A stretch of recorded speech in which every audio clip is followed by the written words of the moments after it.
weather.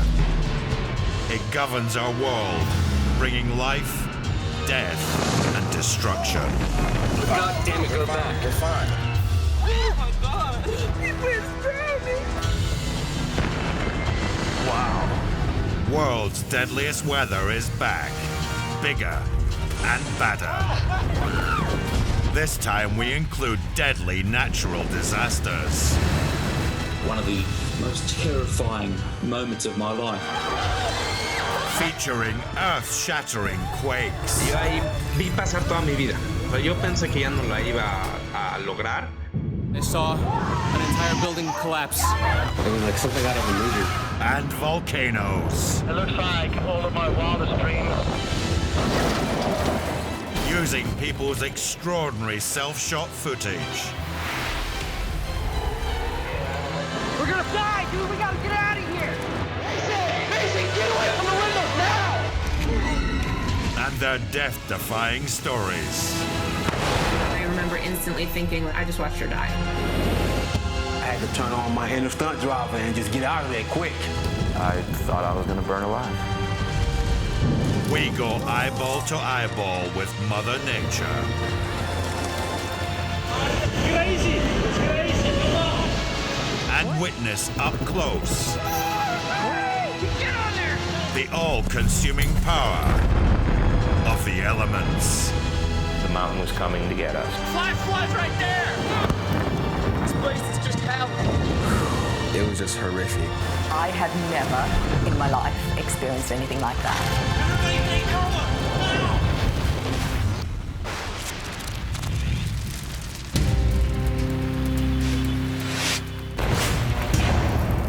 Coming up on this episode. God damn.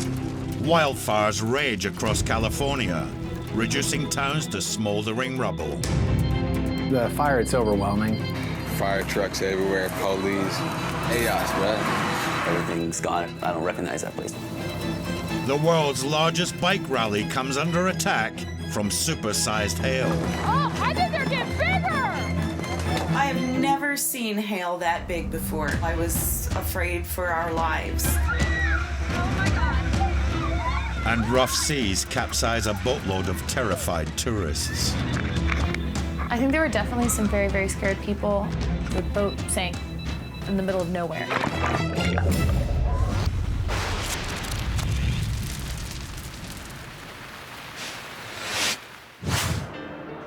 It's autumn 2017 in Northern California. John B. Buencamina was enjoying a family weekend in Santa Rosa, a small community just north of San Francisco. Uppermost in his mind was taking his electric skateboard out for a spin. Our family decided to hold a family barbecue at my grandma's house, which is also the house that I grew up in. All right, let's ride safely this time. Do a shaper? When I was a little kid, outside of our home in Santa Rosa, we would, ride our skateboards around. My brother and I thought, hey, what better opportunity to ride around our childhood neighborhood? You don't get to ride them together very often. We were just reminiscing on, hey, this is where we used to play hide and seek. Everyone is aware of, the potential for fire, but there was no indication before it actually happened.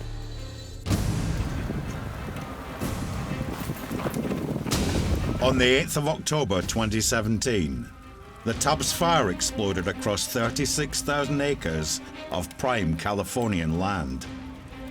Powering it was a combination of drought-dry vegetation and strong winds, gusting up to 40 miles per hour. I mean, you saw fire trucks everywhere, you saw police officers everywhere, firemen. There was a lot of chaos going on. I mean, I was worried about my entire family.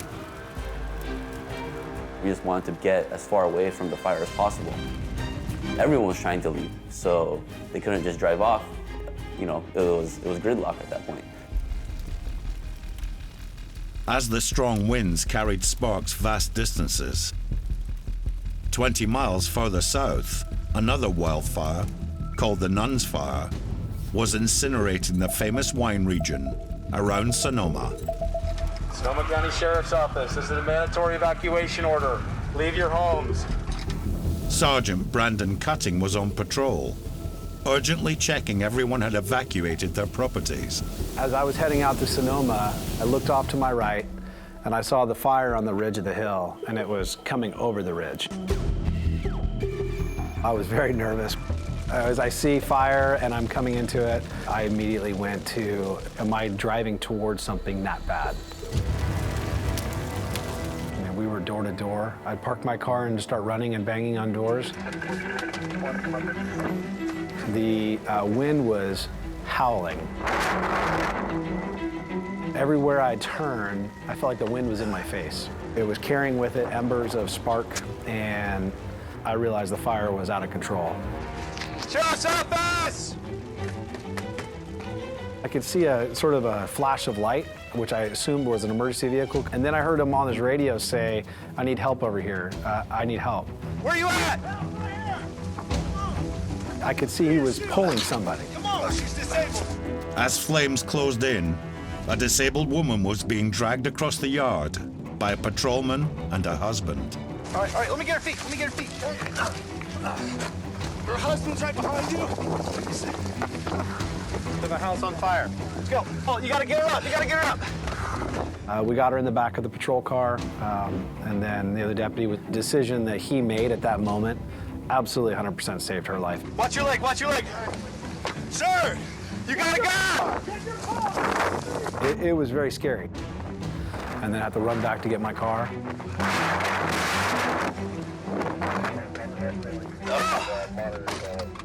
I had to take a minute. I had to actually think about what was going on because the fire is all around my car. The fire itself it's overwhelming. The smoke is so bad, I can't tell if we're in a driveway, if we're on the road. I literally almost shut down mentally for a moment, and I had to recheck where I was. God damn. We're in a bad spot. Ooh. If I step out of my car, I'm done. There's no way I can get out of my car without catching fire. It is that hot. I also didn't want to stop long enough for my tires to start to feel the heat of the road.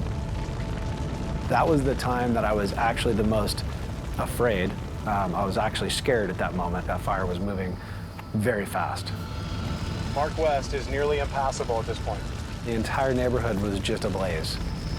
Neighborhoods that I've known the entire time I've been around Sonoma County are gone. By now, 4 major blazes were burning up Northern California. 150 miles away in Loma Rica, Mike Vane was helping his friend, Leighton Smith, renovate his property when the Atlas fire rode up on them. When the fire started, we were outside working, but my roommate ran down the road, smelled smoke. He gets back and he tells me, get your stuff together, we need to get in the car and go.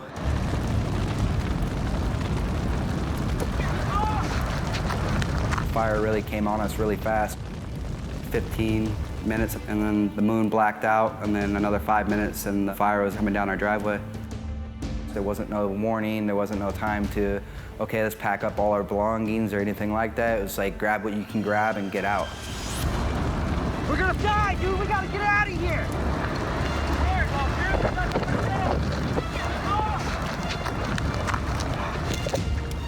As we got our dogs in the car and stuff, my roommate looks at me and he hands me his phone. He's telling me start videoing.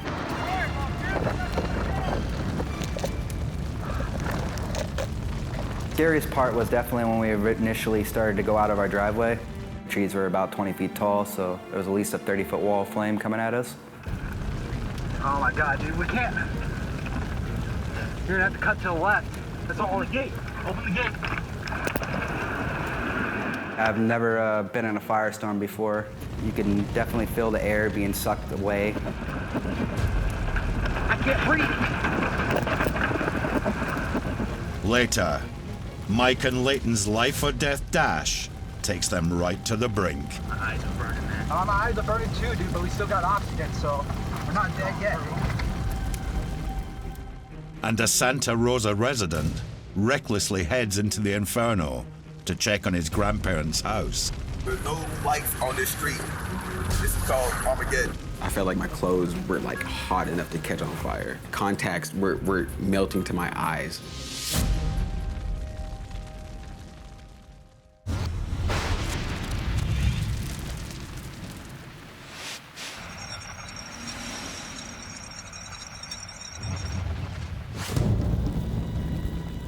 As we've seen, wildfires are merciless, voraciously consuming everything in their path.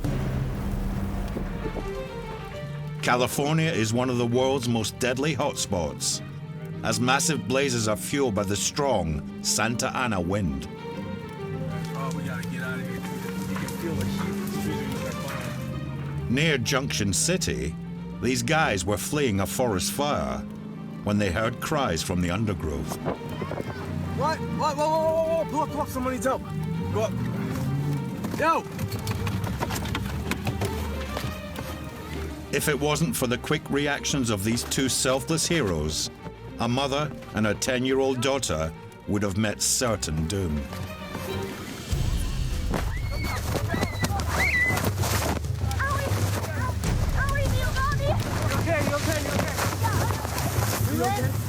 You okay?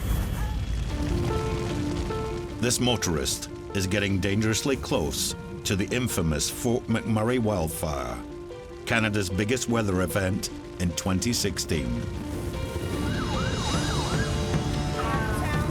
Feel the heat here. This is insane. Holy. With an intense inferno like this, able to reach a metal melting 1,000 degrees Celsius, this is when you really pray not to have a breakdown. Wildfires generally love a combustible cocktail of hot sun, strong winds, and parched vegetation. But the opposite can be true, as proved by this unusual scene in wintry Georgia, US. Heavy snows have brought down a power line, and hundreds of thousands of volts are sparking the most unlikely forest fire. Oh, cow. Right there. Oh my goodness. Oh, cow. It's a frightening spectacle of fire and ice, until someone pulls the plug. That was crazy. Having seen up close raging infernos, spare a thought for the brave men and women that regularly put their lives on the line to protect us. Especially this pilot of a firefighting DC-10 who shows ridiculous nerves of steel, scraping treetops to dump his payload of fire retardant. Heroically, he comes through with flying colors.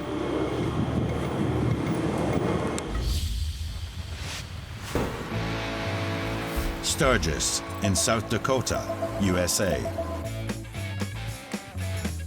The world's largest motorcycle rally, attracting 500,000 bikers from all over the globe, is revving up. With a heady mix of throbbing V-twin engines, ear-splitting rock, leather, diesel, and rows upon rows of gleaming, customized bikes.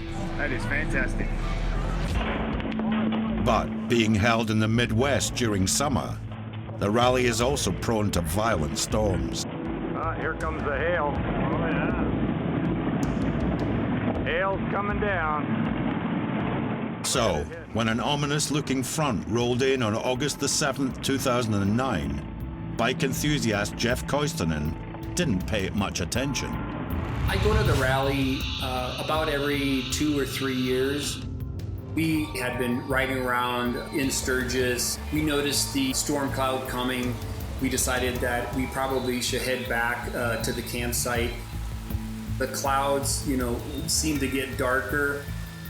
We were all just waiting for the storm, thinking that we were going to get a bunch of rain, and all of a sudden, the hail starts coming, and it happened pretty fast. This is not good. Had an awning. I was able to put a couple motorcycles on the side of the RV. My friends had a gazebo. They put their motorcycles under that. Oh my God. Started with small hail. Very quickly it grew into larger hail. I've never seen this before. Neither have I. Oh, I think they're getting bigger! Within minutes, we noticed on the ground there were hail balls the size of tennis balls. Look at him hit that thing! If those hit you, you were definitely going to have some kind of injury. How long is it going to go on? You didn't know what was going on. Oh my gosh! Is it a tornado? I don't know. We were pretty scared. It just never let up. Over in the town center, scores of immaculate, pricey motorcycles were at the mercy of giant hailstones, weighing as much as cricket balls. We just got off the bikes and Dave got conked in the head with a hailstone that split his head open. Sturgis regulars Jenny and Greg Stilton were shocked by the sheer ferocity. I have never seen hail that big before. It was like somebody had a dump truck full of baseballs and were just dumping it all over us. It was horrifying. I was afraid for our lives. When it finally came to a stop, there were really expensive show bikes just absolutely destroyed. Jay, it busted all my ribbons off. There was all kinds of damage. There was dents all over them.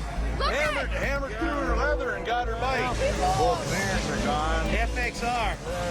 Your bike is your pride and joy. You put a lot of money and time, and a lot of these guys do the work themselves on them. I can't even imagine what they were thinking, watching that hail hit their motorcycle and really not be able to do anything about it. The 2009 Sturgis hailstorm lasted for less than half an hour and damaged bikes, cars, and buildings, with losses running into millions of dollars. As for Jenny and Greg, their all-weather RV camper was left in a sorry state. My camper was just destroyed. That can't sleep in that tonight. Oh no. Broken windows. Look at how big these hailstones are. And there were big chunks of ice that were sitting on the floor of my camper.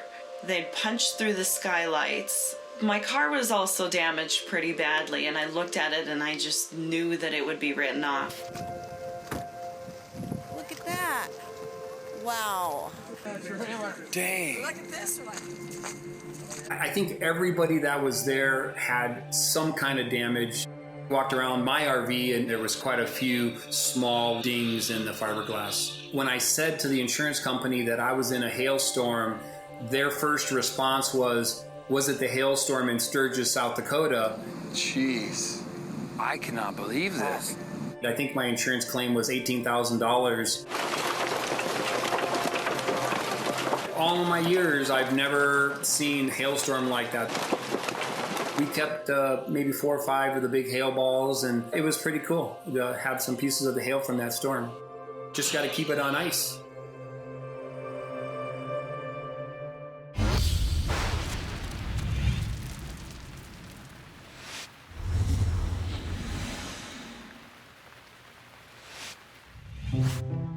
Sometimes, when the old Icarus syndrome kicks in and we reckon we can defy gravity, it can all go horribly and painfully wrong. This skydiver looks like he has everything under control on a glorious Californian day. But as he homes in on his touchdown, a sudden wind shear catches him out, causing a crash landing and splashdown, keeping him grounded for quite some time. I broke my leg. Paragliding is statistically more dangerous than skydiving, and here's why.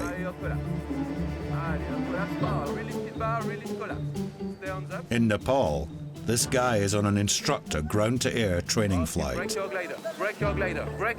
when fickle winds put him in a dangerous downward spiral. Break your glider.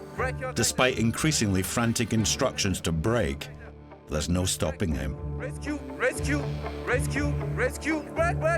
This time, water acts as a savior, preventing almost certain death. But the most dangerous of all is base jumping, with an alarming 1 fatality per 60 participants. As this daredevil leaps off Camelback Mountain in Arizona, a crosswind pushes him into the cliff that collapses his chute. If it wasn't for a ledge 50 feet below, breaking his fall, and, as it turns out, both his feet, he'd more than likely add to that damning statistic. My foot or ankle or heel. Okay. This fearless climber in Switzerland is keen to push the envelope by combining an alpine-style rock and ice ascent. Spike crampons and ice axes help grip this frozen waterfall, but also undermines its integrity. It's all about delicately finding the perfect equilibrium.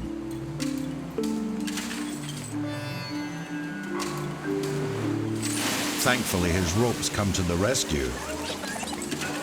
Otherwise, his only climbing would have been into a hospital bed. Staying with the snow and ice, this skier in Utah is happily following tracks in fresh powder. But when the tracks abruptly stop, trouble follows. Despite a free fall of 150 feet, the fresh, soft snow cushions his landing, leading to possibly the understatement of the year. Thank you.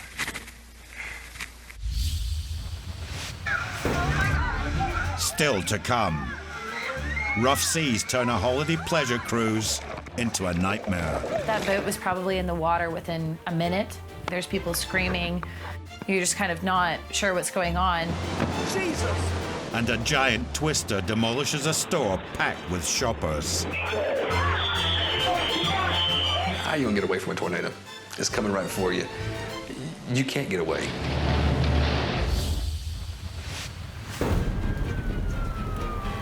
Earlier, we saw how in 2017, a series of raging wildfires were threatening to overwhelm Northern California, putting thousands of lives in critical danger. Sonoma County Sheriff's Office, this is a mandatory evacuation order. Leave your homes. In Loma Rica, buddies Mike Vane and Leighton Smith were trying to escape the huge Atlas blaze, speeding towards them at the rate of a football field per minute. We're gonna die, dude! We gotta get out of here! The fire was coming so fast, it was actually kicking up embers of coals at me that were probably the size of quarters and nickels. So I was getting pelted by fire, and it was coming at me sideways and stuff like that. And he's yelling at me, "Get back in the car, get back in the car." I couldn't breathe, dude. You don't think we should just charge? I think it'll be easier on that side. Yeah, we're good. Go. I've never been in a firestorm before. My hands were burning going out there. We shouldn't be driving into this gorge. This is the only option, dude. We couldn't have gone back. There was no way of going back. It was gonna blow right through our house. It's gonna be hard to breathe, dude. Dude, the road's on fire. You know, you could smell smoke everywhere. It just filled the car, even though all the windows and everything was closed. You could barely see over our hood. I can't see, dude. I can't see the road. They're on the power line right now. We knew the power lines paralleled our road, so we were just trying to keep the power lines within our sight. It's tree. Oh, good reaction, good reaction. I can't see the road, but I can't see anything neither. My eyes are burning, man. My eyes are burning too, dude, but we still got oxygen, so we're not dead yet. We're on the road, we're on the road. Just going through what we had to do to survive, basically. I know. There's something right in front of us, right in front of us. There's a gate, let's gate. Push through, dude. We're out. We're okay. We're okay. Good job. Definitely consider myself lucky to be able to get out of there. You hear people say that you can't outrun a fire, and it really rings true when you actually go through the experience yourself. While Mike and Leighton rejoiced in escaping the inferno by the skin of their teeth, 150 miles away in the suburbs of Santa Rosa, Martin Muchmore was heading straight into it with his uncle. There's a bulletin saying fire has touched the outskirts of Santa Rosa, so if you're there, evacuate. Hop in my car to see if my grandparents are okay. Yeah, everything over there has got to be burned down. We're not going to make it that way. There's a restaurant on fire. There's trees on fire in the road. There's like random debris just like floating in the air. The embers. Go.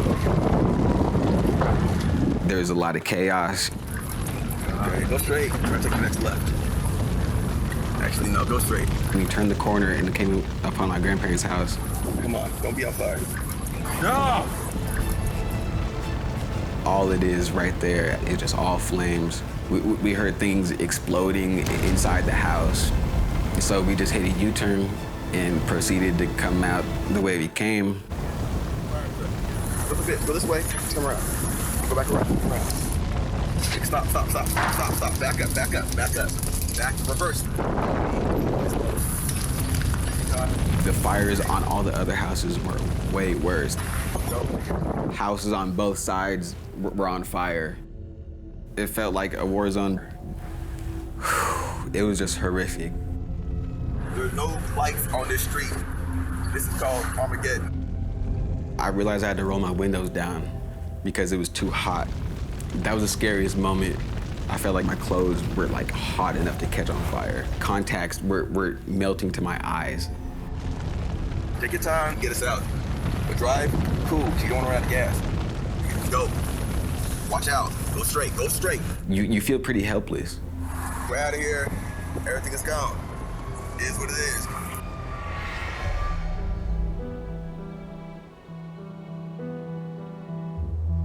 The Tubbs blaze was the most destructive wildfire in California's history. In Santa Rosa, despite the best efforts of the fire service, it incinerated over 3,000 of the town's properties, including Martin's grandparents' house. Fire just burnt down my whole neighborhood last night. This is my grandparents' house right here. My family's house that just got burnt down. This was the backyard. I broke down a lot off camera, but on camera, I try to hold my composure as much as possible. And just try to share with everyone what it looks like after. Burnt to a crisp out here. Look at that, that's one side of the street. It's the other side. Fire trucks everywhere, police. Chaos, bro. It'll never be the same. It's gone. It's all just a memory. The North California wildfires will go down in history for their massive size and destruction. More than 8,000 properties were destroyed, 44 people lost their lives, and the total insured losses stood at over $1 billion. 2 days before the fire, John B. Buencamina had ridden on a nostalgic tour of his Santa Rosa childhood patch. Now he retraced that journey amid total desolation. You just can't believe it. We were riding our boards around these neighborhoods where we've walked and driven and biked countless times. To be honest, we got lost because we couldn't recognize anything. Everything's gone, everything's leveled, everything's gone to ashes. I don't recognize that place. My brother, he just breaks down because it's overcome by the amount of emotions that were there. And I was kind of speechless. I didn't know really how to react.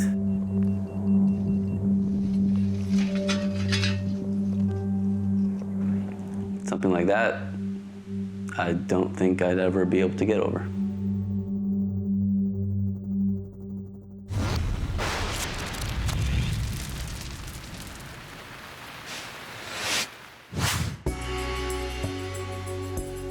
January 2015, Costa Rica.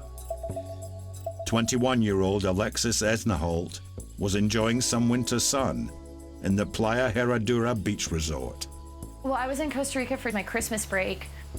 There was all sorts of different landscapes. You had the beaches, you had the mountains. It was a very, very beautiful country. But on the 8th of January, Alexis's dream holiday was about to turn into a nightmare after she signed up for a day excursion to the popular Tortuga Island, a couple of hours offshore. It was one of those all-inclusive day trips where they had food and drinks. The group on board was pretty diverse. There was quite a few Americans, there was people from Canada, there was people from the UK, people from Costa Rica, obviously. The thing I remember is that it was really, really windy. The first indication that something was going wrong was they started passing out all the life jackets and they said, oh, we're turning the boat around. Offshore, the wind had whipped up to 45 knots, churning up 6-foot waves. Overwhelmed, their catamaran, the Pura Vida Princess, took on water and started to capsize. In what became harrowing scenes, 3 people tragically lost their lives. Everything just kind of escalated. And they said, everybody run to this side of the boat. And then from that point, the boat tilts,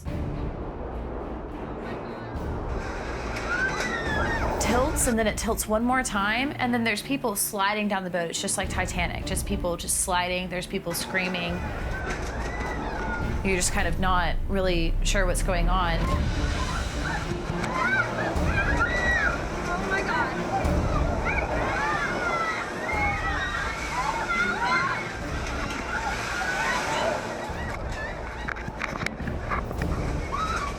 That boat was probably in the water within a minute.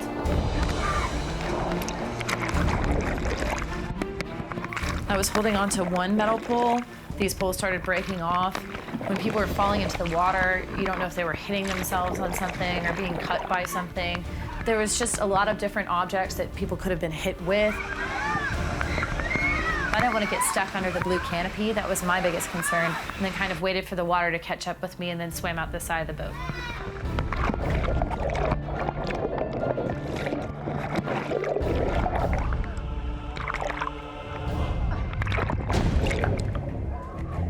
I remember very vividly this mom, when I popped back up, I heard her screaming for her kid.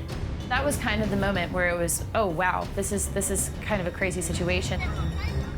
You have both your kids? Thankfully, all the children were safely reunited, but everyone was in deep shock. I think there were definitely some very, very scared people. We were about an hour offshore, so the boat sank in the middle of nowhere in the Pacific Ocean. I remember the little kids that were on the boat, I started talking to one of them about Star Wars or something. What's your favorite Star Wars character? I think things along those lines were the best you could do in that kind of a situation to try and help the people around you. One guy that was next to me holding onto the raft, he had this huge gash in his arm and he was bleeding everywhere. Sir, are you okay? With your arm? Yeah, I got a bit of a cut on my arm. A flesh wound. A flesh wound. I was going, man, can't help but think that we're in the middle of the ocean, there's probably sharks. That was a little scary and nerve-wracking. Being exposed to the elements is kind of that fight or flight type deal. I'm gonna swim and I'm gonna hold on and do whatever because there's a lot more in store for me in this life. I'm not dying, this is what I need to do to survive.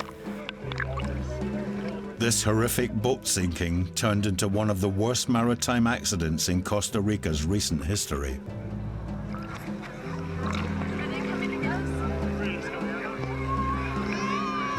Having spent over an hour stranded in the ocean, a passing freighter and fishing boat rescued the terrified tourists. I'm forever grateful for that man that pulled me out of the water. I remember getting back to shore and then getting back on dry land and giving that guy a hug and saying, thank you so much. You know, you just saved my life. Right after the incident happened, I probably didn't eat anything at all for about 2 weeks.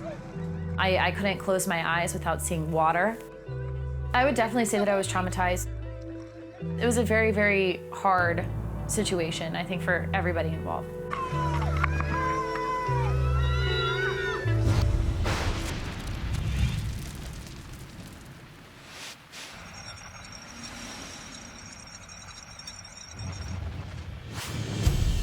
Water. It brings life to our world and just as readily takes it away. In Jupiter, Florida, this boat seems safe enough cruising into harbor when a large swell forces its bow to dig into the water and roll over. In a blink, the skipper went from pleasure cruise to fighting for his life. Generally, a drowning person can only struggle in rough water for up to a minute. But fortunately, a passing surfer lends him his board and a passport to safety. Wedding days are meant to be the happiest of your life. But for this couple, it very nearly became the most tragic. Goaded on, the bride takes the plunge in a wedding dress, with disastrous consequences. Despite it being flat calm, the dress has smothered her, leaving her gasping for air. As the groom and guests pile in, it takes an eternity to free her.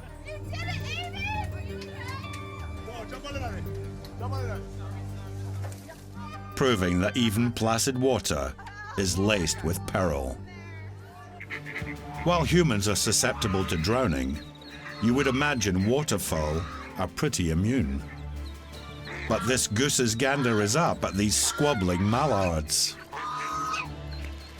And in an astonishing fit of fury, he launches a series of vicious attacks. At one point, clamping this duck's neck in a deliberate attempt to drown it.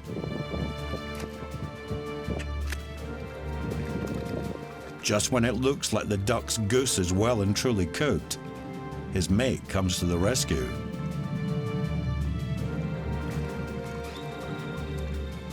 And after a titanic struggle, prevents a serious case of foul play. Staying with animals. I've heard of dog eat dog, but dog save dog?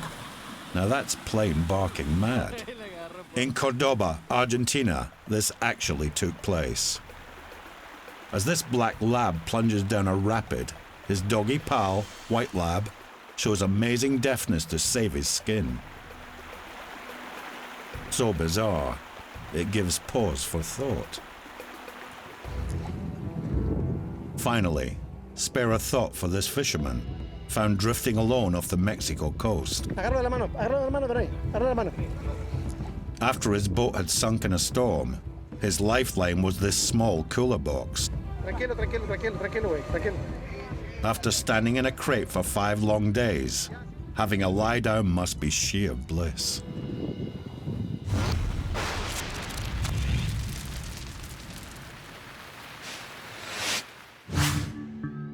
It's April the 16th, 2011, in the small North Carolina city of Sanford. Kenneth Garrett, the window impresario, was returning from a business meeting when alerts flashed up of a large outbreak of tornadoes. I had just been on an appointment that day, and there was talk on the news media of approaching storm as I was coming home, and I could feel it. I could really sense something was going to happen. We have a variety of weather, but very seldom will we ever have bad weather, such as tornadoes. I don't think anybody was really prepared for what was coming. It was very cloudy, very gloomy, very humid. It was one of the most tropical days I ever recall. I come home and I just heard a sound.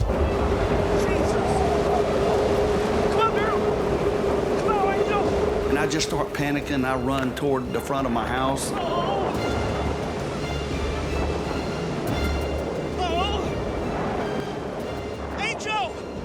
And I just seen debris, trees, everything just going mad. The tornado's coming right at me.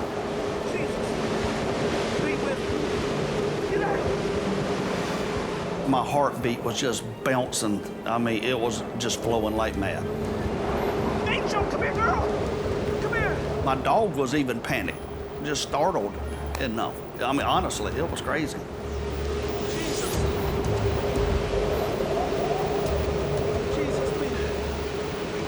I really thought I was going to die. It was just terrifying.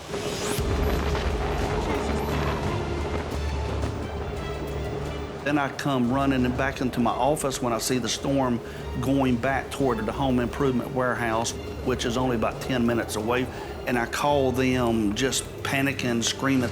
Tornado's there! It's just past my house! The tornado's there! Get in the closet now! North Carolina was under attack by a multi-tornado outbreak. The Sanford twister that swiped past Kenneth was the biggest, generating winds up to 160 miles per hour. Off-duty cop Keith Fry was traveling to his local home improvement store, unaware the tornado was heading in the same direction. It was a beautiful day. And when I got in the parking lot, it started to cloud up just a little bit. So I went to the door. That's when it got extremely dark. Then I turned around and lo and behold, I see a tornado. And I thought to myself, it's going north. It just looked like it was going like north. So I was gonna sit there and look at it for a few minutes. But then it started getting closer and closer and closer. People are shopping, and since we're like 3 or 4 of us outside, you know, we were the ones that had to tell everybody, hey, get back to the back, get back to the back.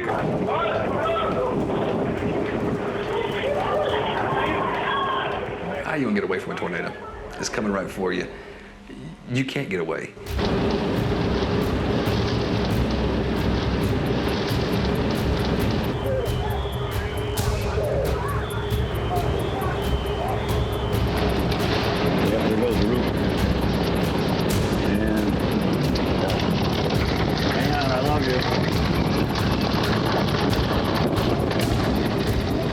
It sounds like destruction.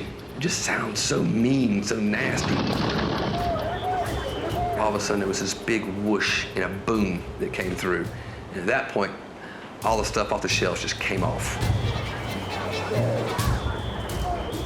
And then it was gone.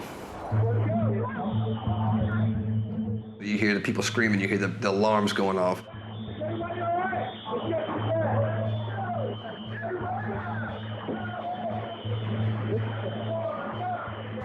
When the tornado hit the front, the whole front just absolutely just fell in. So it came about halfway up, and that's when it stopped. It probably another 100 feet, and it would hit us.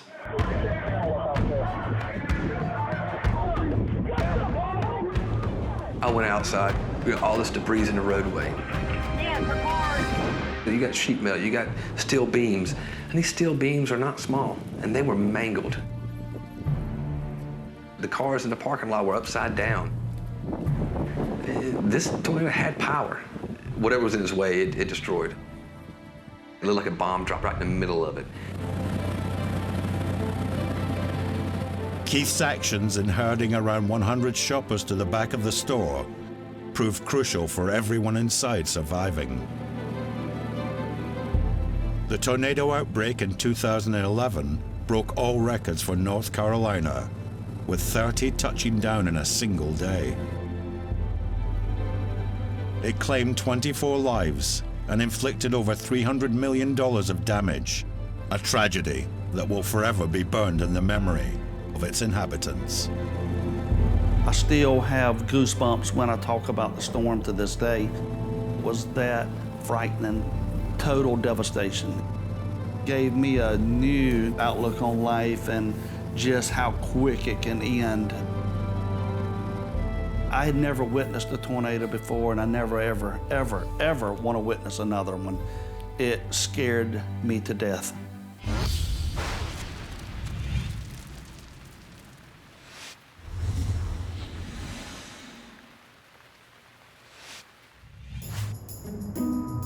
When us humans get snared in the teeth of a gale, the force can blow your mind and body. In Ontario, Canada, strong winds can be a constant menace, especially for this man trying to deliver a sign to a marina, much to the amusement of the sailors. It's one step forwards, a lot of steps backwards. Watch him fly up. Determined not to be beaten, he tries brute force. But he's back where he started. Hold it sideways, yeah? Having endured such a deflating experience, the sign above the door must be particularly galling. And when it comes to being unnerved by fiendish wind, imagine being caught short in the public toilets by a strong gust and hurtling across the very public Red Square in Moscow. A surefire way of turning a call of nature into a wail of misery. But that's nothing compared to Den Bosch in the Netherlands. This is what happens in a code red storm when winds are blasting at up to 86 miles per hour. People are being tossed around like rag dolls, playthings to the wicked wind gods. As we've seen, when we fight wind's potent power, we come off a distant second best. So why not harness it, like these guys in Miami? Pedaling is optional when you have a hurricane up your backside. Although I wouldn't recommend it, dodging fallen debris at high speed is a one-way ride to a world of pain.